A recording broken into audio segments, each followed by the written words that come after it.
Hi students, welcome to a new class. ഇന്നത്തെ ക്ലാസ്സിൽ നമുക്ക് ജസ്റ്റ് ഒന്ന് ലാസ്റ്റ് ഇയറിലെ ക്വസ്റ്റ്യൻ പേപ്പർ ഒന്ന് ഡിസ്കസ് ചെയ്യാം. അപ്പോൾ ആ ക്വസ്റ്റ്യൻ പേപ്പറിൽ ഏതൊക്കെ പാർട്ടിൽ നിന്നാണ് കൂടുതലായി ചോദിച്ചിരിക്കുന്നത്, തിയറി എങ്ങനെയൊക്കെയാണെന്നുള്ളത് നമുക്ക് ക്ലിയർ ആയിട്ട് മനസ്സിലാക്കാൻ സാധിക്കും. ഇതിൽ നിങ്ങൾക്ക് ഫസ്റ്റ് ആദ്യത്തെ 15 ക്വസ്റ്റ്യൻ 2 മാർക്സിൻ്റെ അല്ലെങ്കിൽ വെയിറ്റേജ് വരുന്ന 2 മാർക്സ് വരുന്നതാണ്. അപ്പോൾ അതിൽ സീലിംഗ് ഉണ്ട് ആ ക്വസ്റ്റ്യൻ പേപ്പറിൽ. 15 ക്വസ്റ്റ്യൻ നമുക്ക് ഫുൾ അറ്റൻഡ് ചെയ്യാം. മാക്സിമം നമുക്ക് 30 ആണ് കിട്ടുള്ളൂ. 15 ഇൻറ്റു 2 30 മാർക്കാണ്. അതിൽ സീലിംഗ് 25 വരെയാണ് നമുക്ക് കിട്ടുക. അപ്പോൾ അതിൽ ഫസ്റ്റ് ക്വസ്റ്റ്യൻ നോക്കാം. What is weighted average cost of capital? Cost of capital നമ്മൾ ലാസ്റ്റ് പോർഷനാണത്. എല്ലാറ്റിൻ്റെയും കോമ്പിനേഷൻ, അതായത് ഡെറ്റും പ്രിഫറൻസും ഒക്കെ യൂസ് ചെയ്തുകൊണ്ടാണ് ഏറ്റവും അവസാനത്തെ ഒരു ടോപ്പിക്കാണ് weighted average cost of capital. അപ്പോൾ എന്താണെന്നുള്ളത് അത് നന്നായിട്ടൊന്ന് പഠിച്ചു വയ്ക്കുക. പിന്നെ പറഞ്ഞിരിക്കുന്നത് what are the cost associated with receivables? റിസീവബിൾസുമായി ബന്ധപ്പെട്ട് നമുക്ക് എന്തൊക്കെ കോസ്റ്റുകൾ ഉണ്ടാവുന്നുണ്ട്? അത് ഇൻവെൻട്രി മാനേജ്മെൻറ്റിൽ ക്ലിയർ ആയിട്ട് വർക്കിംഗ് ക്യാപിറ്റൽ മാനേജ്മെൻറ്റിലാണ് ആ ടോപ്പിക്ക് വരുന്നത്. അതിൽ റിസീവബിൾസ് എന്നുള്ള ടോപ്പിക്കിലാണ്, അതായത് അത് ഓർഡർ കൊടുക്കുന്ന ആ സമയം മുതൽ വരുന്ന നമുക്ക് ചിലവുകളാണ്. അതിലെന്തൊക്കെ കോസ്റ്റ് വരുന്നുണ്ട് എന്നുള്ളതാണ് അവിടെ ചോദിച്ചിരിക്കുന്നത്. പിന്നെ എന്താണ് സ്റ്റോക്ക് ഡിവിഡൻഡ് എന്ന് പറഞ്ഞു കഴിഞ്ഞാൽ അത് ഡിവിഡൻഡ് ഡിസിഷൻ എന്നുള്ള ചാപ്റ്ററിൽ കൃത്യമായിട്ട് ടൈപ്സ് ഓഫ് ഡിവിഡൻഡിൽ പറഞ്ഞൊരു കാര്യമാണ് സ്റ്റോക്ക് ഡിവിഡൻഡ് എന്നുള്ളത്. സ്റ്റോക്ക് ഡിവിഡൻഡ് നമ്മൾ ഡിവിഡൻഡ് കൊടുക്കാൻ കമ്പനിയുടെ ക്യാഷ് ഇല്ലാത്ത സമയത്ത് അത് സ്റ്റോക്കായിട്ട് തന്നെ കൊടുക്കുന്നുള്ളൂ. പിന്നെ ടൈം വാല്യൂ ഓഫ് മണി, നമുക്കത് ഫസ്റ്റ് ആദ്യം നമ്മൾ എടുത്തു കഴിഞ്ഞാൽ തന്നെ ആ ചാപ്റ്ററിൽ പറയുന്നൊരു കാര്യമാണ്. ഇൻട്രൊഡക്ഷനിലൊക്കെ പറയുന്നുണ്ട് എന്താണ് ടൈം വാല്യൂ എന്ന് പറയുന്നത്. ടൈം വാല്യൂ എന്ന് പറയുമ്പോൾ നമ്മൾ അതിൽ പറഞ്ഞ തിയറീസൊക്കെ പഠിച്ചിട്ടുണ്ടല്ലോ. കാരണം ഇന്നത്തെ 1 രൂപയാണ് നാളെ നമുക്ക് കിട്ടുന്ന 1 രൂപയേക്കാൾ കൂടുതൽ വാല്യൂ ഉള്ളത് എന്ന് പറയുന്നതിന് ടൈം വാല്യൂവിന് ഇമ്പോർട്ടൻസ് കൊടുക്കുന്നുണ്ട്. പിന്നെ ക്യാപിറ്റൽ ഗിയറിങ് എന്താണ്? ഹൈ ഗിയേർഡും ഉണ്ട്, ലോ ഗിയേർഡും ഉണ്ട്. ഹൈ ഗിയർഡ് ആകുമ്പം ഓവറായിട്ട് നമ്മൾ ക്യാപിറ്റൽ കൊണ്ടുപോയി ഇൻവെസ്റ്റ് ചെയ്തിട്ട് പക്ഷേ അതൊന്നും വേണ്ട വിധത്തിൽ യൂട്ടിലൈസ് ചെയ്യാൻ പറ്റാത്തത്. ലോ ഗിയേർഡ് എന്ന് പറഞ്ഞു കഴിഞ്ഞാൽ നമുക്ക് ഓപ്പർച്യൂണിറ്റീസ് ധാരാളം ഉണ്ട്, അല്ലെങ്കിൽ ഇൻവെസ്റ്റ്മെൻറ്റ് പ്രപ്പോസൽ ധാരാളം ഉണ്ട്, പക്ഷേ നമ്മുടെ കയ്യിൽ അതത്തോളം ഇൻവെസ്റ്റ്മെൻറ്റ് ഇല്ലാതിരിക്കുന്നൊരവസ്ഥ. അപ്പം അതാണ് ക്യാപിറ്റൽ ഗിയറിങ് പറഞ്ഞാൽ അതിൽ വരുന്ന, അല്ലെങ്കിൽ നമുക്ക് അതിൻ്റെ ലിക്വിഡിറ്റി അല്ലെങ്കിൽ ഫണ്ട് റേസ് ചെയ്യാനുള്ള ഒരു കപ്പാസിറ്റിയിൽ വരുന്ന ഒരു ചേഞ്ചൊക്കെയാണ് ക്യാപിറ്റൽ ഗിയറിങ് എന്ന് പറയുന്നത്. പിന്നെ ഇൻറ്റേർണൽ റേറ്റ് ഓഫ് റിട്ടേൺ, നമ്മളൊരു ഇൻവെസ്റ്റ്മെൻറ്റ് ചെയ്ത് കഴിഞ്ഞാൽ നമുക്ക് എത്ര സമയത്തിൽ അതെല്ലാം ഇൻറ്റേർണലി നമുക്ക് അറേഞ്ച് ചെയ്യാൻ പറ്റും, റിട്ടേൺ അതിൽ എങ്ങനെ കിട്ടും എന്നുള്ള കാൽക്കുലേഷൻസ്. ജസ്റ്റ് ഇതെല്ലാം ഡയറക്റ്റ് ക്വസ്റ്റ്യൻസ് ആണ്. പിന്നെ എന്തൊക്കെയാണ് ഗ്രോസ് വർക്കിംഗ് ക്യാപിറ്റലും നെറ്റ് വർക്കിംഗ് ക്യാപിറ്റലും തമ്മിലുള്ള ഡിഫറൻസുകൾ എന്നുള്ളത്. അത് നമുക്ക് ഒന്നുമില്ല, എന്താണ് ഗ്രോസ് വർക്കിംഗ് ക്യാപിറ്റൽ എന്ന് എഴുതുക. നമുക്ക് മൊത്തത്തിൽ വരുന്ന വർക്കിംഗ് ക്യാപിറ്റലാണ് ഗ്രോസ് വർക്കിംഗ് ക്യാപിറ്റൽ. അതിൽ നിന്ന് നമ്മൾ ലെസ് ചെയ്ത് നെറ്റ് പോയിന്റ് ലെസ് ചെയ്ത് നമ്മൾ കാണിക്കുകയാണെങ്കിൽ അതിനാണ് നെറ്റ് വർക്കിംഗ് ക്യാപിറ്റൽ എന്ന് പറയുന്നത്. കറണ്ട് അസറ്റ് ടോട്ടൽ എടുക്കുക, അല്ലെങ്കിൽ current asset minus current liability, ആ ഒരു കൺസെപ്റ്റ്. അപ്പോൾ ഗ്രോസ് വർക്കിംഗ് ക്യാപിറ്റലും എഴുതുക, എന്താണെന്നുള്ളത് നെറ്റ് വർക്കിംഗ് ക്യാപിറ്റൽ, അത് തന്നെയാണ് ഡിഫറൻസ് വരുന്നത്. പിന്നെ ഫസ്റ്റ് ചാപ്റ്റർ തന്നെ ഫിനാൻഷ്യൽ മാനേജ്മെൻറ്റ് എന്താണെന്ന് ഡിഫൈൻ ചെയ്യാൻ. പിന്നെ ചോദിച്ചാൽ ഓപ്പറേറ്റിംഗ് സൈക്കിൾ എന്താണെന്നുള്ളത്, അത് കറക്റ്റായിട്ട് നമ്മുടെ ആ ഒരു ക്യാപിറ്റലിനെ കുറിച്ച് പറയുന്ന സമയത്ത് കൃത്യമായിട്ട് പറയുന്ന ഒരു പോയിൻ്റാണ് ഓപ്പറേറ്റിംഗ് സൈക്കിൾ. അതായത് ക്യാഷ് യൂസ് ചെയ്ത് നമുക്ക് തിരിച്ച് ക്യാഷാക്കി കൺവേർട്ട് ചെയ്ത് വരാനുള്ള ആ ഒരു ടൈം, അതാണ് ഓപ്പറേറ്റിംഗ് സൈക്കിൾ എന്ന് പറയുന്നത്. പിന്നെ ക്യാപിറ്റൽ റേഷനിങ് പറയുന്നുണ്ട്. ക്യാപിറ്റൽ റേഷനിങ് എന്ന് പറഞ്ഞു കഴിഞ്ഞാൽ നമ്മുടെ കയ്യിലുള്ള റിസോഴ്സ് അല്ലെങ്കിൽ ക്യാപിറ്റൽ വളരെ കുറവാണ്, പക്ഷെ നമുക്ക് ഇൻവെസ്റ്റ് ചെയ്യാനുള്ള ഓൾട്ടർനേറ്റീവ്സ് ധാരാളം ഉണ്ട്. അപ്പോൾ നമ്മൾ ആ ഓരോ ഇൻവെസ്റ്റ്മെൻറ്റിലും എങ്ങനെയൊക്കെയാണ് നമ്മുടെ ഉള്ള ക്യാപിറ്റലിനെ നമ്മൾ അറേഞ്ച് ചെയ്യുന്നതിലാണ് ക്യാപിറ്റൽ റേഷനിങ് വരുന്നത്. പിന്നെ സ്റ്റോക്ക് സ്പ്ലിറ്റ് എന്താണെന്നുള്ളത് പറയുന്നുണ്ട്. അതായത് സ്റ്റോക്സിനെ നമുക്ക് പല ഇതിലായിട്ട് നമുക്ക് സ്പ്ലിറ്റ് ചെയ്ത് എടുക്കുന്ന ഒരു സിസ്റ്റം.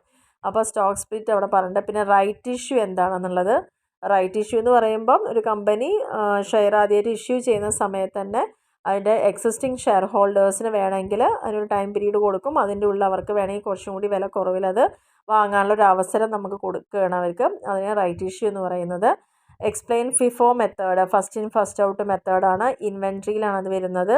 അപ്പോൾ ഇൻവെൻട്രി മാനേജ്മെൻറ്റ് ആ ഒരു പോർഷനിലാണ് FIFO method, first in first out. അതായത് ആദ്യം നമ്മൾ സ്റ്റോറിലേക്ക് എടുക്കുന്ന ഇൻവെൻട്രി ആദ്യം തന്നെ പ്രോസസ്സിലേക്ക് പോകുന്ന അവസ്ഥ. അപ്പോൾ ഫസ്റ്റ് കം ഫസ്റ്റ് സെർവ് എന്നുള്ള ആ ഒരു മെത്തേഡ് തന്നെയാണ്. What is re ordering level? എന്താണ് റീ ഓർഡറിങ് ലെവൽ എന്ന്? അപ്പോൾ നമ്മൾ സ്റ്റോക്ക് നമുക്കറിയാം, ഓരോ കമ്പനിയിലും അതിൻ്റെ പ്രൊഡക്ഷൻ സ്റ്റോപ്പ് ചെയ്യാതെ തന്നെ കണ്ടിന്യൂ ചെയ്യണമെങ്കിൽ മിനിമം ഇത്ര ലെവലെങ്കിലും ഇൻവെൻട്രി ഉണ്ടായിരിക്കണം. അപ്പോൾ റീ ഓർഡർ ചെയ്യാമെന്ന് പറഞ്ഞപ്പോൾ എക്സാമ്പിൾ നമുക്ക് 100 ടണ്ണാണ് ഉള്ളതെന്നുണ്ടെങ്കിൽ അതിൽ നമ്മൾ ഓരോ പ്രോസസ്സിലേക്ക് വേണ്ടി എടുത്തെടുത്ത് വന്നിട്ട് ഏകദേശം ഒരു 30 ടണ്ണിലേക്ക് എത്തിക്കഴിഞ്ഞാൽ നമുക്ക് ആ ഒരു പോയിന്റിൽ എത്തിക്കഴിഞ്ഞാൽ എന്ത് ചെയ്യണം, അടുത്ത അതിൻ്റെ സ്റ്റോക്കിന് വേണ്ടിയിട്ട് അപ്ലൈ ചെയ്യാനുള്ള സമയമായി അല്ലെങ്കിൽ ഓർഡർ ചെയ്യാനുള്ള സമയമായി എന്നുള്ളതാണ് പറയുന്നത്. അപ്പോൾ ഏത് പീരീഡിലാണോ നമ്മൾ പുതിയതായിട്ട് ഇൻവെൻട്രിക്ക് വേണ്ടിയിട്ട് ഓർഡർ ചെയ്യുന്നത് അതിനെയാണ് റീ ഓർഡർ ലെവൽ എന്ന് പറയുന്നത്. പിന്നെ EPS ഏർണിംഗ് പെർ ഷെയർ എന്താണല്ലോ, കമ്പനിയുടെ എല്ലാ ബാധ്യതകളും കൊടുത്തതിന് ശേഷം വരുന്ന പ്രോഫിറ്റ് അതിൻ്റെ ഇക്വിറ്റി ഷെയർ ഹോൾഡേഴ്സിനുള്ളതാണ്. അപ്പോൾ ഓരോ ഇക്വിറ്റി ഷെയർ ഹോൾഡേഴ്സും എത്ര നമ്പർ ഓഫ് ഷെയർസ് ആണോ ഹെൽഡ് ചെയ്തിരിക്കുന്നത്, അപ്പോൾ ഒരു ഷെയറിൻ്റെ മുകളിൽ അവർക്ക് കിട്ടുന്ന ലാഭം എന്താണോ അതിനെയാണ് ഏർണിംഗ് പെർ ഷെയർ എന്ന് പറയുന്നത്. അപ്പോൾ ഇവിടെ ഓൾമോസ്റ്റ് നമുക്ക് ഈ തന്ന 15 ക്വസ്റ്റ്യനും അറ്റൻഡ് ചെയ്യാൻ പറ്റുന്നതാണ്. അപ്പോൾ അതിൽ മാക്സിമം നമുക്ക് ചെയ്യുകയാണെങ്കിൽ തന്നെ ഫുൾ ശരിയാണെങ്കിൽ 25 മാർക്കോളം സ്കോർ ചെയ്യാം. അപ്പോൾ തന്നെ ഒരാൾ പാസ്സാവേണ്ട ഒരാളെ സംബന്ധിച്ചോളം ഇവിടെ നമുക്ക് പാസ് മാർക്ക് ആയി കഴിഞ്ഞിട്ടുണ്ട്. പിന്നെ നെക്സ്റ്റ് ചോദിച്ചിരിക്കുന്നത് അടുത്ത സെക്ഷനാണ്. പാർട്ട് ബിയിൽ ആൻസർ ഓൾ ക്വസ്റ്റ്യൻസ് തന്നെയാണ്. അതിൽ 16ാമത്തെ ക്വസ്റ്റ്യൻ ചോദിച്ചിരിക്കുന്നത് what do you mean by capital structure. കൃത്യമായിട്ട് നമുക്കുള്ള ഒരു ചാപ്റ്റർ തന്നെയാണ് എന്താണ് ക്യാപിറ്റൽ സ്ട്രക്ചർ. ആ ഒരു ക്യാപിറ്റൽ സ്ട്രക്ചർ ഡിറ്റർമിൻ ചെയ്യുമ്പോൾ അല്ലെങ്കിൽ ഓപ്റ്റിമം ക്യാപിറ്റൽ സ്ട്രക്ചർ നമ്മൾ ഡിറ്റർമിൻ ചെയ്യുമ്പോൾ അതിനെ അഫക്റ്റ് ചെയ്യുന്ന ഫാക്ടേഴ്സ് അല്ലെങ്കിൽ എന്തൊക്കെയാണ് എന്നുള്ളതാണ് ചോദിക്കുന്നത്. ഡയറക്റ്റായിട്ട് ചോദിച്ച ക്വസ്റ്റ്യൻസ് തന്നെയാണ്. ഇതെല്ലാം കൃത്യമായിട്ട് ഇവിടെ പറഞ്ഞിട്ടുണ്ട്. നമ്മുടെ ആ ചാപ്റ്റർ എടുത്ത് കഴിഞ്ഞാൽ അറിയാൻ പറ്റും. And explain the functional areas of financial management. Financial മാനേജ്മെൻറ്റിൻ്റെ അത് യൂസ് ചെയ്യാൻ പറ്റുന്ന ഏരിയാസ് ഏതൊക്കെയാണെന്നൊക്കെ കൃത്യമായിട്ട് ഫസ്റ്റ് ചാപ്റ്ററിലൊക്കെ പറയുന്നുണ്ട്, ഏതൊക്കെ ഏരിയ ആണ് യൂസ് ചെയ്യുന്നതെന്നുള്ളത്. പിന്നെ എന്യൂമറേറ്റ് ഹൈപ്പോത്തസിസ്, അതെന്തായാലും ഒന്ന് നോട്ട് ചെയ്ത് വയ്ക്കുക. ആ ഒരു തിയറീസ് എല്ലാം തിയറിയും ഗോർഡൻ തിയറിയും അതുപോലെ വാൾട്ടേഴ്സ് മോഡലും ഡിവിഡൻറ്റിൻ്റെ ഒക്കെ ആ ഒരു കാര്യങ്ങളൊക്കെ നന്നായിട്ട് നോക്കുക.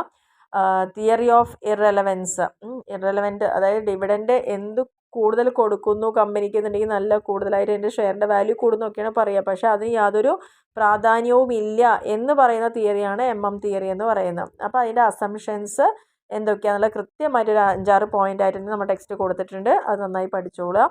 അപ്പോൾ ഓരോ തിയറി പഠിക്കുമ്പോഴും ആ തിയറി അതിൻ്റെ അസംഷൻ ക്രിറ്റിസിസം അത് പഠിച്ചോളാം. Determine the pay back period of a project which requires an initial outlay. ഇവിടെ നിങ്ങൾക്ക് ക്യാഷ് ഫ്ലോ തന്നിട്ടുണ്ട്. അപ്പോൾ 5 ഫൈനാൻഷ്യൽ ഇയർ വരയ്ക്കുള്ള ഇതിൻ്റെയാണ് പേ ബാക്ക് കാണാൻ പറഞ്ഞിരിക്കുന്നത്. ടോട്ടലായിട്ട് ഇൻവെസ്റ്റ് ചെയ്തിരിക്കുന്നത് 1 lakh ആണ്. അതിൽ ഓരോ വർഷവും തന്നിരിക്കുന്ന അതായത് ഡിഫറെൻ്റ് ആയിട്ടുള്ള ക്യാഷ് ഇൻഫ്ലോ ആണ് വന്നിരിക്കുന്നത്. അപ്പോൾ ക്യാഷ് ഇൻഫ്ലോ വന്നിരിക്കുന്നത് ഓരോ വർഷവും സെയിം അല്ല, എല്ലാം ഡിഫറെൻ്റ് ആണ്. അപ്പോൾ അതിൻ്റെ മെത്തേഡ് നമ്മൾ ടെക്സ്റ്റിൽ ഇവിടെ ഇതേപോലെ എക്സ്പ്ലെയിൻ ചെയ്തിട്ടുണ്ട്. എല്ലാ വർഷവും ഡിഫറെൻ്റ് ആയിട്ടുള്ള ക്യാഷ് ഇൻഫ്ലോ വരുമ്പോൾ കാൽക്കുലേറ്റ് ചെയ്യേണ്ട മെത്തേഡ് എന്താണെന്ന് പറഞ്ഞിട്ടുണ്ട്. അപ്പോൾ ആ മെത്തേഡിൽ ചെയ്യുക. ഇതെല്ലാം ഡയറക്റ്റ് ക്വസ്റ്റ്യൻസ് ആണ്. ഇനി അടുത്ത ക്വസ്റ്റ്യനിൽ പറഞ്ഞത് 20ാമത്തെ ക്വസ്റ്റ്യനിൽ നമ്മളോട് ഓപ്പറേറ്റിംഗ് ആൻഡ് ഫിനാൻഷ്യൽ ലിവറേജ്. അപ്പോൾ ആ ഇക്വേഷൻ വെച്ച് തന്നെ അത് സോൾവ് ചെയ്യുക. ഇവിടെ ആ പ്രൊസീജിയർ തന്നെ നിങ്ങൾക്ക് തന്നിട്ടുണ്ട്. സെയിൽസ്, അതിന് വേരിയബിൾ കോസ്റ്റ് ഉണ്ട്, ഫിക്സഡ് കോസ്റ്റ് ഉണ്ട്, എബിറ്റ് എത്രയാണെന്ന് ഡയറക്റ്റ് തന്നിട്ടുണ്ട്, ഇൻട്രസ്റ്റ്, ടാക്സ്, നെറ്റ് ഇൻകം ഒക്കെ തന്നിട്ടുണ്ട്. അപ്പോൾ അത് വെച്ചുകൊണ്ട് തന്നെ നമ്മൾ ആ പ്രോഫിറ്റിന് വെച്ചുകൊണ്ട് നമ്മൾ ആ പ്രൊസീജിയർ വെച്ചിട്ട് ചെയ്യുക. അതിൽ ഓപ്പറേറ്റിംഗ് റേഷ്യോ കാണാനുള്ള ഇക്വേഷൻ, അതുപോലെ ഓപ്പറേറ്റിംഗ് ലിവറേജ്, ഫിനാൻഷ്യൽ ലിവറേജ് കാണാനുള്ള ഇക്വേഷനിലേക്ക് ഡയറക്റ്റ് അപ്ലൈ ചെയ്യുക. പിന്നെ നെക്സ്റ്റ് 21ാമത്തെ ക്വസ്റ്റ്യനിൽ കമ്പനി പ്രൊവൈഡ്സ് ഫോളോയിങ് ഇൻഫർമേഷൻസ്. ഇവിടെ നമ്മളോട് എക്കണോമിക് ഓർഡർ ക്വാണ്ടിറ്റി EOQ കാണാനാണ് പറഞ്ഞിരിക്കുന്നത്. അതിനുവേണ്ടി ക്യാരിയിങ് കോസ്റ്റ് തന്നിട്ടുണ്ട്, ഫിക്സഡ് കോസ്റ്റും തന്നിട്ടുണ്ട്. ഓരോ ഓർഡറിലും തന്നെ ഫിക്സഡ് കോസ്റ്റും ക്യാരിയിങ് കോസ്റ്റും, നമ്പർ ഓഫ് യൂണിറ്റ്സ് റിക്വയർഡ്, ഒരു വർഷത്തിൽ നമുക്ക് എത്ര യൂണിറ്റ് വേണമെന്ന് ഇവിടെ തന്നിട്ടുണ്ട്. വേരിയബിൾ കോസ്റ്റും തന്നിട്ടുണ്ട്, ഓരോ ഓർഡറിനും ഉള്ള വേരിയബിൾ കോസ്റ്റ് എത്രയെന്ന് പറഞ്ഞാൽ പർച്ചേസിങ് പ്രൈസും ഒരു യൂണിറ്റിന് എത്ര തന്നിട്ടുണ്ട്. അപ്പോൾ ഈ ഡീറ്റെയിൽസ് വെച്ചുകൊണ്ട് EOQ കാണാനാണ്. √2CO/I എന്നുള്ള ഇക്വേഷനിൽ നമ്മൾ അപ്ലൈ ചെയ്യുക. അപ്പോൾ അതിൽ വേണ്ട എത്രയാണോ ഏതൊക്കെ കോസ്റ്റുകളാണോ വേണ്ടത് അത് മാത്രം എടുത്തുകൊണ്ട് നമ്മൾ ആ ഇക്വേഷൻ സോൾവ് ചെയ്യുക. ആ ഒരു EOQൻ്റെ ഇക്വേഷൻ നമുക്കവിടെ വരുന്നുണ്ട് വർക്കിംഗ് ക്യാപിറ്റലിൽ.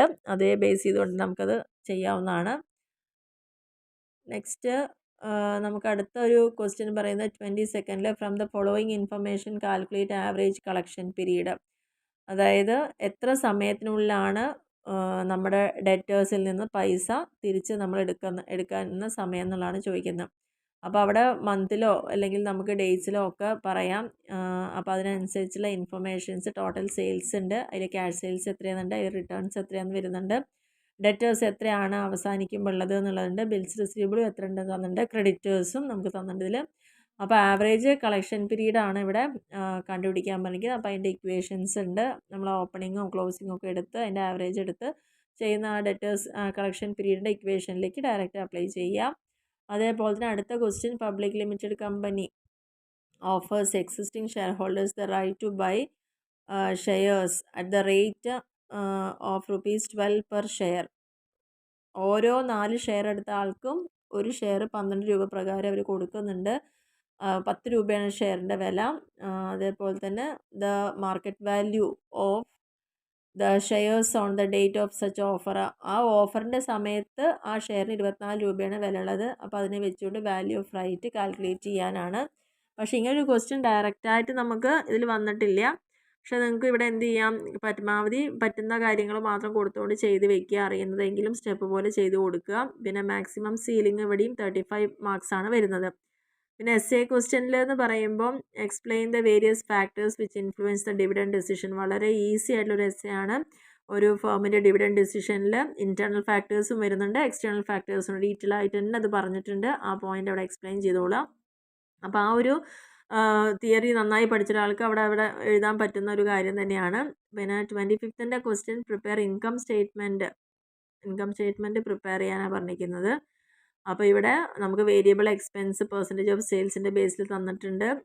ഇൻട്രസ്റ്റ് എക്സ്പെൻസുകൾ, പിന്നെ ഓപ്പറേറ്റിംഗ് ലിവറേജ്, ഡയറക്റ്റിൻ്റെ ഫിനാൻഷ്യൽ ലിവറേജ് എന്ന് പറഞ്ഞിട്ട് ഇൻകം ടാക്സും തന്നിട്ടുണ്ട്.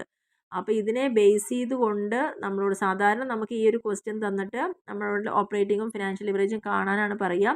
ഇവിടെ ഡയറക്റ്റ് തന്നുകൊണ്ട് ഇൻകം സ്റ്റേറ്റ്മെൻറ്റ് പ്രിപ്പയർ ചെയ്യാനാണ് പറഞ്ഞിരിക്കുന്നത്. അപ്പോൾ ആ ക്വസ്റ്റ്യൻ തിരിച്ചും മറിച്ചുമായിട്ട് ഇവിടെ തന്നിട്ടുണ്ട്. അപ്പോൾ അതിൻ്റെ ബേസിസിൽ അതിന് വേണ്ടതായിട്ടുള്ള കാൽക്കുലേഷൻസ് കൊടുത്തുകൊണ്ട് അത് നോക്കുക എന്നുള്ളതാണ്. ലാസ്റ്റ് ക്വസ്റ്റ്യനും അതേപോലെ company have an investment opportunity of ₹40,000. Net cash ഫ്ലോയും പി വിയും പ്രസൻറ്റ് വാല്യൂ ₹1 10%, 15% തന്നിട്ടുണ്ട്. 10 വർഷത്തെ തന്നിട്ടുണ്ട്. ഇത് യൂസ് ചെയ്തുകൊണ്ട് കോസ്റ്റ് ഓഫ് ക്യാപിറ്റലിൽ നമുക്ക് കണക്കാക്കാൻ വളരെ ഈസി ആയിട്ട് പേ ബാക്ക് പീരീഡ് കമ്പ്യൂട്ട് ചെയ്യാൻ പറയുന്നുണ്ട്. NPV കാണാൻ പറഞ്ഞിട്ട് 10% ആണെങ്കിൽ പ്രോഫിറ്റബിലിറ്റി ഇൻഡെക്സ് കാണാൻ പറഞ്ഞിട്ടുണ്ട്. ഇൻറ്റേർണൽ റേറ്റ് ഓഫ് റിട്ടേണും 10 and 15%. അപ്പോൾ ഈ ഒരു ഓരോ കാര്യങ്ങൾ ചെയ്യാൻ നമുക്ക് സെപ്പറേറ്റ് ആയിട്ടുള്ള പ്രോബ്ലംസ് ആയിട്ട് ചെയ്തത് ഒറ്റ പ്രോബ്ലം തന്നിട്ടുണ്ട്. അതിൽ നിന്നാണ് ഇതെല്ലാം കാൽക്കുലേറ്റ് ചെയ്യാൻ പറഞ്ഞിരിക്കുന്നത്. അപ്പോൾ ഇതെല്ലാം നമുക്ക് ഡീറ്റെയിൽ ആയിട്ട് തന്നെ നമ്മൾ ചാപ്റ്ററിൽ ഡിസ്കസ് ചെയ്തിട്ടുണ്ട്. ഈ തന്നതിൽ നിന്ന് എങ്ങനെയൊക്കെയാണ് ഇത് കണ്ടുപിടിക്കേണ്ടതുള്ള കാര്യങ്ങൾ.